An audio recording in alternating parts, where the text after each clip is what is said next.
Episode শুরুর আগে এক ভারত বন্ধুরে পরিচয় করে দিই। আপনারা চিনেন? হ্যাঁ, জি জি, আব্দুল নূর তুষার হইচই আর অপূর্বর বিজ্ঞাপন করেছে। ছাত্রলীগ করেছিল তো ছাত্র জীবনে, তাই এনা সার্ভিস দিয়ে দিল আর কি। তো আমার ক্ষুদ্র ভ্রাত আর ভগিনীরা জানেনই তো ভারত বন্ধুদের কি করা লাগে। ওইটা টিভি চ্যানেলের এমডি কিংবা নাগরিক নাকি দেন ওর সিও, ওইটার ফেসবুক পেজে আনলাইক করে দিবেন এই জায়গা করে, আর ইউটিউব চ্যানেলে আনসাবস্ক্রাইব করবেন, আর উড়ে যেটা যেটি পাবেন সেটি দিবেন ভার্চুয়াল করা।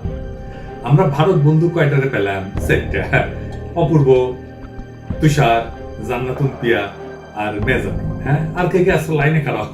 হ্যাঁ, আর হ্যাঁ, আমি ধন্যবাদ জানাই মোশাররফ করিম রে। উনারে আমরা নিষেধ করছিলাম যে হুব্বার ক্যাম্পেইন না করার জন্য। উনি কথা রাখছিলেন আমাদের। যারা আমাদের অনুরোধ রাখবে তাদের সম্মান জানাবো, আর যারা জারম করবে তাদের গোয়া পাইছিরা মানিক মেহবিনে শুকাইতে দেবো মাইন্ড। আর জান্নাতুল পিয়া, হ্যাঁ, তোমরা আমার ঝাড়া কলে শেষ হয় নাই। হ্যাঁ, বাকি আছে ভিডিও সরাবা প্রোফাইল থেকে।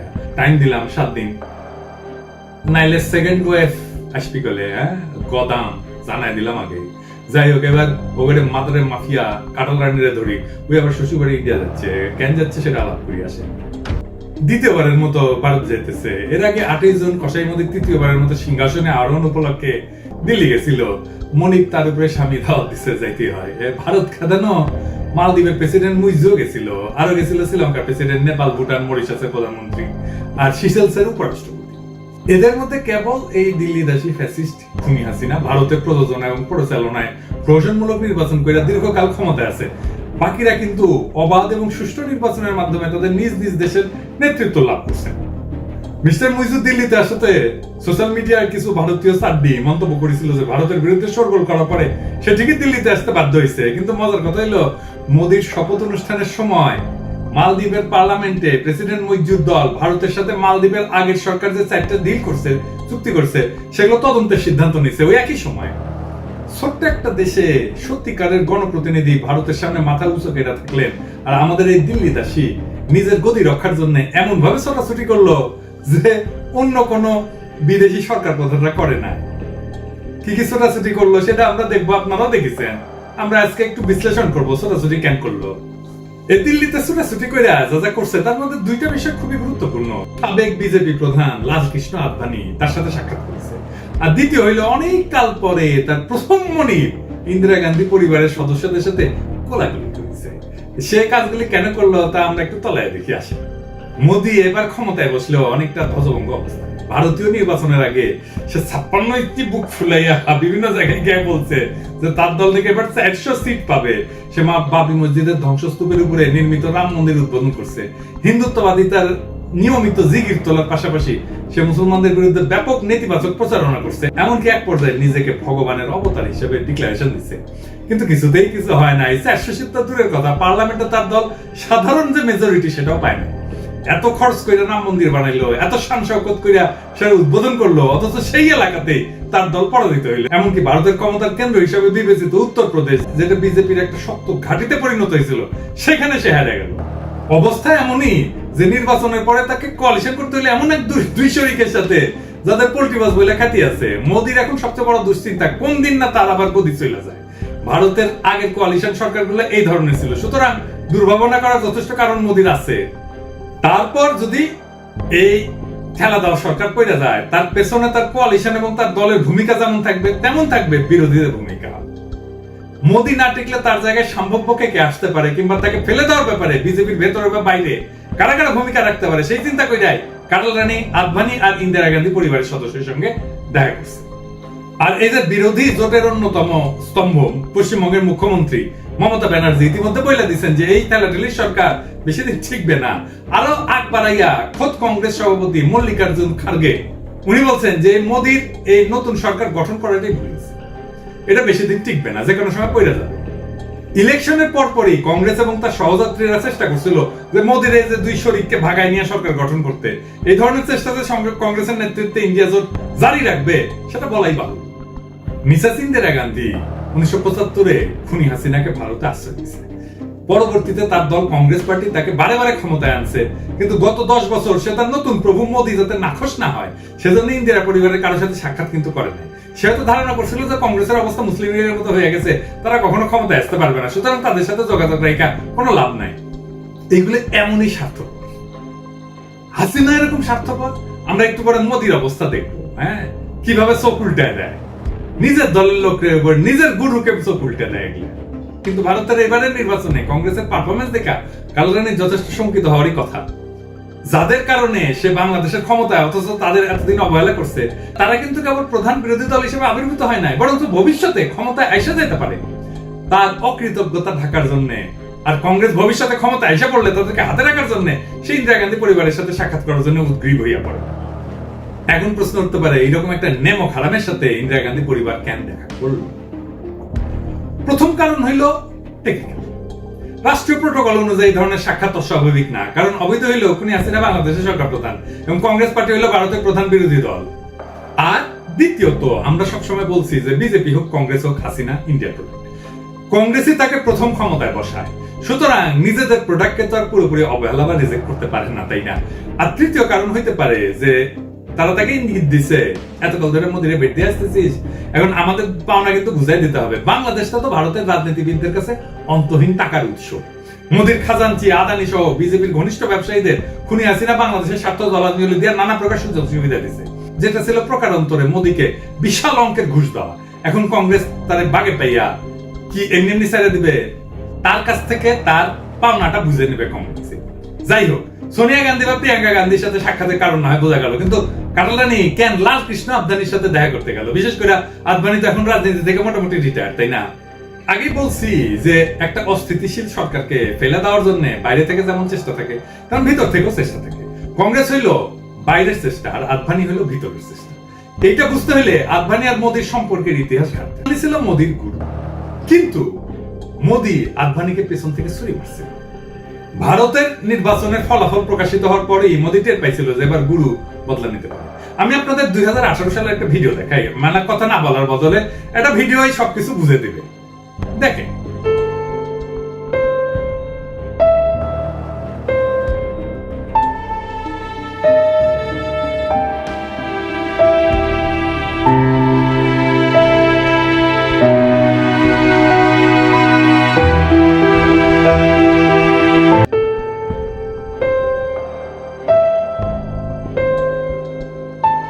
দেখছেন তো কিভাবে উপেক্ষা করলো আদভানিকে মোদি যাওয়ার সময় এবং ফেরত আসার সময়।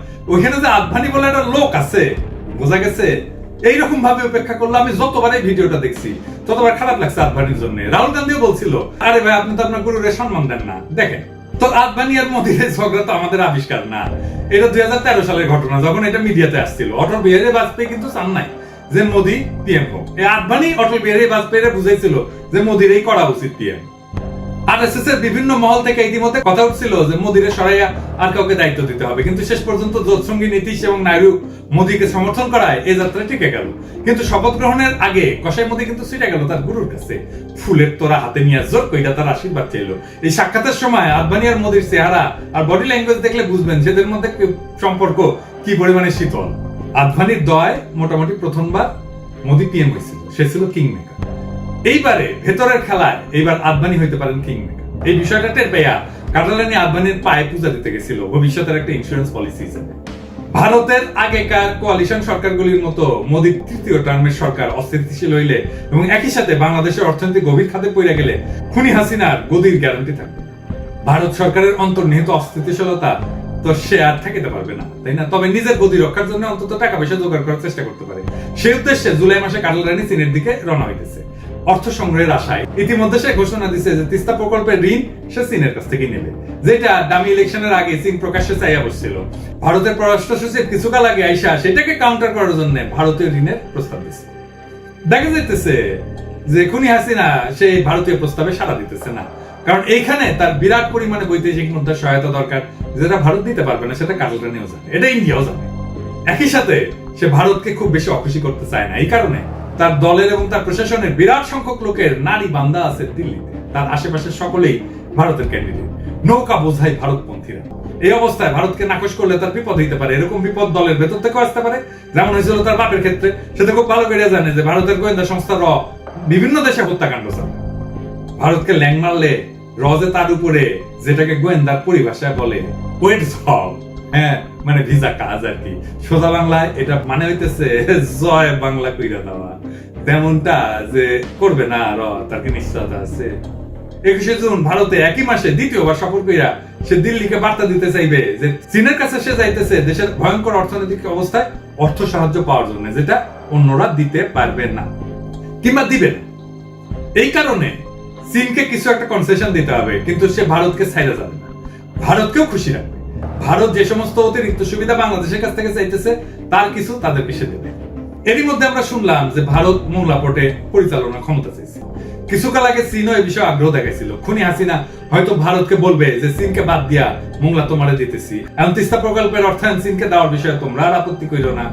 একই সাথে ভারতকে কয়েকটা অতিরিক্ত সুবিধা দিয়ে দেবে আর কি, যেটা ভারত চাইতেছে, এবং তা হইল ভারতের ত্রিপুরা থেকে ফেনী বইয়া চট্টগ্রাম পর্যন্ত রেল ট্রানজিট, যেটা ভারত চাইতেছে। দ্বিতীয়বার দিল্লিতে গিয়া এই ধরনের সুবিধা দিয়ে ভারতকে ব্যালেন্স করার চেষ্টা করবে। সে হয়তো ভাবতেছে যে মোদী তথা ভারত সরকারের যে অস্থিতিশীল অবস্থা, তাতে ভারত সম্ভবত এই মুহূর্তে তার উপরে বেশি জোরাজোরি করতে পারবে না, এবং সে যে বিশাল ডিল দিতেছে সেটার কারণে ভারত হয়তো মেনে নেবে। দুনিয়ার সব গণতান্ত্রিক দেশে এই ধরনের জাতীয় গুরুত্বপূর্ণ বিষয়গুলি নিয়ে পাবলিক ডিবেটের বা প্রকাশ্যে আলোচনা হয়, সংসদে নিয়ে বিতর্ক হয়, এরপরে জাতির সেন্টিমেন্ট বুঝে সরকার সিদ্ধান্ত নিয়ে থাকে। কাটালানি তো আর জনগণের ভোটে সরকার গঠন করে নাই, সে প্রধানমন্ত্রী হচ্ছে ভারতের দয়া। সুতরাং তার তরফ থেকে বাংলাদেশের জনগণকে জিজ্ঞেস করা বা তাদের সঙ্গে আলোচনা করা আশা আমরা করতে পারি না। এমনকি ডামি যে একটা পার্লামেন্ট বসাইছে, সেখানে মোটামুটি তার স্থাবক আর পদসেবীরা এমপির পদ ডাকাতি করিয়া দখল করে দিচ্ছে। সেখানে কোনো বিতর্কের চিন্তা করা যায় না, কারণ ওইখানে আনারের মতো লোকজন দিয়ে ভর্তি। আমাদের মনে রাখতে হবে যে ফ্যাসিস্ট খুনি দিল্লি দেশে হাসিনা যে এভাবে দেশের সবচেয়ে গুরুত্বপূর্ণ স্বার্থগুলি অকাতরে বেঁচে দিতেছে, মোটামুটি আমাদের স্বাধীনতা সার্বভৌমত্ব একের পর এক বিলাই দিতেছে, সেটা সে করতেছে শুধুমাত্র নিজের গদি রক্ষার জন্য আর তার ব্যাপক লুণ্ঠন চালায় যাওয়ার জন্য। আমাদের প্রিয় মাতৃভূমির স্বাধীনতা এবং সার্বভৌমত্ব থাকলো কি থাকলো না, আমাদের কোটি কোটি জনগণের কি হইলো না, সেটা আমরা বাইচে থাকি না মইরা গেলাম, আমাদের দেশটা টিকলো নাকি টিকলো না, এইগুলি তার ভাবনা চিন্তার বিষয় না। তবে এই খুনি ফ্যাসিস্টের মনে রাখা উচিত যে সে যাই করুক, সে যে চেষ্টা করুক না কেন, পাঁচটা অত্যন্ত গুরুত্বপূর্ণ ফ্যাক্টর এখন একসাথে তার বিরুদ্ধে কাজ করতেছে, যা অতিক্রম করার সাধ্য তার নাই। কি কি সেই ফ্যাক্টর? প্রথমত, তার ন্যূনতম জনসমর্থন। 95% লোক গত ডামি নির্বাচনে ভোট দিতে না গিয়া তার প্রতি অনাস্থা জ্ঞাপন করছে। 5% লোকের সমর্থন নিয়ে সে কি আর বেশি দিন টিকে থাকতে পারে? দ্বিতীয়ত, সে এতকাল টিকে গেছে ভারতের বিপুল সমর্থন এবং সহায়তার কারণে। দিল্লিতে মোদীর গদি এখন অনিশ্চিত, টলমল করতেছে। মোদী নিজের কথা ভাববে নাকি হাসিনার কথা ভাববে? আগামী 5 বছর ধরে ভারতের কেন্দ্রীয় সরকার এক ধরনের অস্থিতিশীলতা চলবে। ভারতের পক্ষে আর সম্ভব হবে না আগের শক্তিমত্তা দিয়া এই খুনি ফ্যাসিস্টকে শক্ত হাতে গদিতে বসায় রাখা। আর তৃতীয়ত, দেশের অর্থনীতি অবধারিতভাবে খাদের মধ্যে পড়ে যাচ্ছে। এইটাকে ঠেকানোর জন্য যে বিশাল পরিমাণে বৈদেশিক মুদ্রার দরকার, সেটা পাওয়ার সম্ভাবনা শূন্য। 1997 সালে থাইল্যান্ডের রিজার্ভ শূন্যের কোঠায় নামা যাওয়ার কারণে দেশটা যখন গভীর অর্থনৈতিক বিপর্যয়ে পড়ে, তখন IMF $17 বিলিয়ন একটা রেস্কিউ প্যাকেজ দিছিল। এরপরে দীর্ঘ 4 বছর লাগছিল অর্থনৈতিক দুরবস্থা কাটাতে। হাসিনাকে কেউ এই পরিমাণে অর্থ দিবে না, দিলেও তার হাতে 4 বছর টাইম। অর্থনৈতিক সংকটের মধ্যে পড়া মানুষের পিঠ ইতিমধ্যে দেওয়ালে থেকে গেছে। এতদিন মানুষ পথে নামে নাই, কিন্তু এখন এই খুনি হাসিনা তাদেরকে আটকায় রাখতে পারবে না। এইবার ভারতের পোশাক কুত্তাগুলি জনগণের বিরুদ্ধে মাঠে নামার সাহস পাবে। চতুর্থত, আগের টাইমগুলির তুলনায় এই টাইমে মোদী সরকার অপেক্ষাকৃত দুর্বল হওয়ার কারণে আমেরিকা এই অঞ্চলে চীনকে ঠেকানোর জন্য ভারতকে ব্যবহার করার যে কৌশল এতদিন চালায় গেছে, সেটা আর তারা সেভাবে চালায় যেতে পারবে না। জয়শঙ্কর তো হুঙ্কার দিত মাঝে মাঝে, তাই না? ইতিমধ্যে সুর পাল্টায় মিউ করে কইতেছে যে চীনের সাথে তাদের যে সমস্ত অমীমাংসিত বিষয় আছে, আপোষের মীমাংসা করে ফেলবে। ওর সুর কলে ছিল যুদ্ধন্দি, হ্যাঁ, আপোষের সুর নেমে আসছে। আপোষের সুরে কইতেছে যে ভারত চীনের সঙ্গে সীমান্ত বিরোধ সমাধানের প্রচেষ্টা করবে, তাই আমেরিকা কিন্তু বেশ নাকশ হয়েছে। তো যদি আপোষ মীমাংসাই করে, তাহলে আমেরিকা ভারতকে চীনের বিরুদ্ধে কিভাবে দাঁড় করাবে? আবার ইন্ডিয়া কইতেছে ভারতের চীন ঠেকানো কর্মসূচি থেকে সরে আসা উচিত। দেখেন, এখন বলতেছে যে রিসেট করতে হবে রুল অফ গেম, হ্যাঁ, সাউথ এশিয়াতে। সুতরাং চীনকে যদি আমেরিকা ঠেকাইতে চায়, তাহলে নিজেরা সরাসরি মাঠে নামতে হবে, চৌকিদার দিয়া কাজ হবে না, নইলে এই অঞ্চল তাদের হাতছাড়া হয়ে যেতে পারে। গত দামি নির্বাচনে আমেরিকার ভূমিকা শেষ পর্যন্ত যাই হোক না কেন, এইবার তার মূল স্বার্থে বড় ধরনের আঘাত লাগতে পারে যদি সে চীনকে মোকাবেলার জন্য নিজে মাঠে না নামে। আমেরিকা কিন্তু হাসিনাকে নির্বাচনের আগে ছাড় দিছিল, কিন্তু আমার মনে হয় না যে একেবারে ছাইড়া দিচ্ছে। যাই হোক, সেটা তাদের ব্যাপার। তারা বাংলাদেশে গণতন্ত্র ও মানবাধিকারের বিষয়টা ত্যাগ করে নাই বলে আওয়াজ দিতেছে, ফিরে আসতেছে আবার। তারা কিন্তু খুব ভালো করে জানে হাসিনার সবচেয়ে দুর্বল জায়গাটা কোনটা, হাসিনার কোন কোন জায়গায় ব্যথা, এটা করলে তারা জানে। এডিটর সাহেব গানটা আবার একটু দেন, কোন কোন জায়গায় ব্যথা, বান্ধবী সেটা হইতেছে দুর্নীতি। এই খুনি ফ্যাসিস্ট যে পরিমাণে দুর্নীতি করছে বাংলাদেশের 700 বছরের ইতিহাসে তার তুলনা পাওয়া যাবে না। ছোট্ট আজিজের ওই ডেটা বিন্দাইয়া আমেরিকা বুঝাই দিছে যে কাটালানির কোন জায়গায় চাইপা ধরবে। ডোনাল্ডো ভারতের নির্বাচনের পরে এই বিষয়টা খোলাসা করে দিছে। দেখেন 5 নাম্বার বিষয় হইতেছে যে খুনি হাসিনা চীনের দরজায় টেকার জন্য হাত পাতলেও চীন ভালো করে জানে যে সে হইল ভারতের 1 নাম্বার কেনা। গভীর অর্থনৈতিক সংকটে অন্য কোন উৎস থেকে বড় ধরনের সহায়তার ইঙ্গিত না পাইয়া সে অনন্য পাই হইয়া চীনের কাছে হাত দিচ্ছে। তা না হইলে সে ভারতের সাথে আগের মতোই ঘষ্টাঘষ্টি চালায়। এছাড়া চীন ঠিকই জানে যে এই মাতারি সম্পূর্ণভাবে গণবিচ্ছিন্ন, সুতরাং তার উপরে চীনের দীর্ঘমেয়াদে নির্ভর করার কোনো প্রশ্নই ওঠে না। চীন হয়তো বাংলাদেশে তার প্রভাব অধিকতর বিস্তার করার উদ্দেশ্যে খুনি ফ্যাসিস্টকে স্বল্পকাল ব্যবহার করবে, কিন্তু কোনো অবস্থাতেই তাকে দীর্ঘকালীন মিত্র হিসাবে গণ্য করবে না। খুনি হাসিনার গত 15 বছরের শাসনে এইবারই প্রথম একটা বিশেষ অবস্থা বিরাজ করতেছে। কি অবস্থা? তার মাথার উপরে আর কোন শক্ত অভিভাবকের ছায়া নাই। এরকম একটা বিরূপ অবস্থায় সে আর আগে পড়ে নাই। বৈরী জনগণ, ভয়াবহ অর্থনৈতিক সংকট, অস্থিতিশীল মোদী সরকার, অবন্ধুসুলভ আমেরিকা, সুযোগ সন্ধানী চীন, ঘরের কাছে মায়ানমারের যুদ্ধ, সেন্ট মার্টিনের জনগণকে রক্ষা করতে না পারা ইত্যাদি সামনাসামনি তাকে সাহায্য করার মতো বলিষ্ঠ কোনো হাত না থাকায় সে একটা কঠিন পেচগিতে পড়ছে, যার থেকে সে উদ্ধার পাওয়ার কোনো উপায় নেই। তার দ্রুত পতন এখন অনিবার্য হয়ে উঠছে। খুনি হাসিনার অবৈধ সরকার এই মুহূর্তে যে কি নাজুক অবস্থায় আছে সেটা সেন্ট মার্টিনসের সাম্প্রতিক ঘটনাতে বোঝা যায়। মায়ানমারের রোহিঙ্গা নিধন এবং বাংলাদেশে 1 মিলিয়ন রোহিঙ্গাদের ঢুকায় দেওয়ার সময় সরকারের উচিত ছিল মায়ানমারের বিরুদ্ধে তাৎক্ষণিক সামরিক ব্যবস্থা নেওয়ার সিদ্ধান্ত নেওয়া এবং সেটা মায়ানমার জান্তাকে জানায় দেওয়া। যে কোনো দেশপ্রেমিক সরকারই তা করবে। সেটা না করে খুনি হাসিনা ভারত যা যা আদেশ নির্দেশ দিচ্ছে তা বিনা প্রশ্নে পালন করছে। ভারত নিজে মায়ানমার জান্তার সাথে সুসম্পর্ক রাখছে এবং এই পলিসি চাপায় দিচ্ছে বাংলাদেশের উপরে। আমি আগেও বলছি যে বাংলাদেশের কোনো স্বাধীন পররাষ্ট্র নীতি নেই। আমাদের পররাষ্ট্র নীতি বলে যেটা আছে ওইটা আসলে ভারতের বিদেশ মন্ত্রণালয়, ওই দিল্লি সাউথ ব্লক আছে না, ওইখান থেকে প্রযোজনা এবং পরিচালিত হয়। রোহিঙ্গা ইস্যুতে যদি খুনি হাসিনা সরকার শক্ত অবস্থান নিত, যেটা বেগম খালেদা জিয়া তার আমলে নিয়েছিলেন, জিয়াউর রহমান নিয়েছিলেন, বার্মাকে ওয়ার্নিং দিয়েছিলেন, তাইলে রোহিঙ্গা সমস্যা এত দীর্ঘস্থায়ী হইতো না এবং মায়ানমারের নৌবাহিনী সাহসী হইতো না সেন্ট মার্টিনস নিয়ে উৎপাত করতে। এখন কাউয়া কাদের বলে, হ্যাঁ এডিটর সাহেব, হ্যাঁ কাউয়ার সাউন্ড দেন, আরো জোরে, আরো জোরে, আরো জোরে দেন, কান পাঠা হ্যাঁ কাউয়া কাদের বলে যে প্রয়োজনে জবাব দেওয়া হবে। আমাদের ভূখণ্ডে গোলাগুলি করতেছে মায়ানমার, তারপরে ও মনে হচ্ছে প্রয়োজন হইলে জবাব দেওয়া হবে, এখনো প্রয়োজন বুঝতে পারতেছে না। আসলে এদের যত হম্বিতম্বি দেশের জনগণের উপরে। আরাকান বিদ্রোহীরা মায়ানমার আর্মিরে প্রত্যেকদিন ফাটায় ফেলতেছে, কিন্তু হাসিনা, কাউয়া, আজম মাহমুদ মায়ানমার একটা গুলি করলো ভয় পোতায় যায়, কাঁপিয়ে মোটামুটি। আরাকান বিদ্রোহীদের হাতে মার খেয়া মায়ানমারের সৈন্যরা যখন বাংলাদেশে ঢুকছে, এই অবৈধ সরকার মায়ানমার সামরিক জান্তাদের প্রতি প্রেম দেখায় তাদের ফেরত দিচ্ছে। এর পরিবর্তে মায়ানমার জান্তা আমাদের কি দিছে?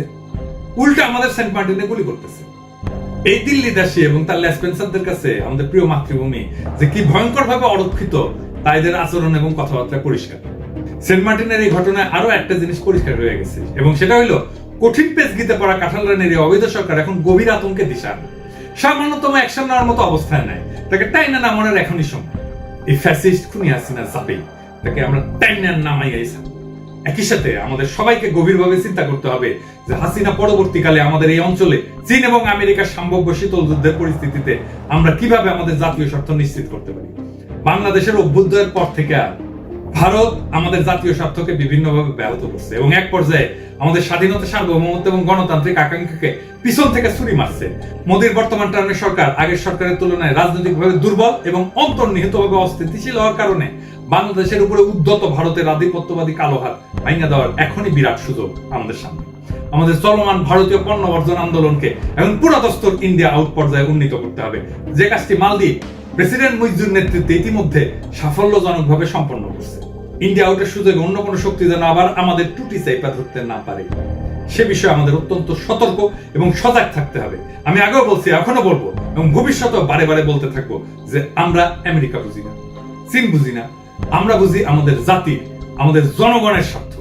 যারাই আমাদের সামগ্রিক স্বার্থকে সম্মান জানাইয়া আমাদের স্বাধীনতা, সার্বভৌমত্ব, আঞ্চলিক অখণ্ডতা, জাতীয় মর্যাদা এবং গণতান্ত্রিক চেতনা এবং আর্থসামাজিক প্রগতির প্রতি সত্যিকার সমর্থন এবং সহযোগিতার অঙ্গীকার করবে।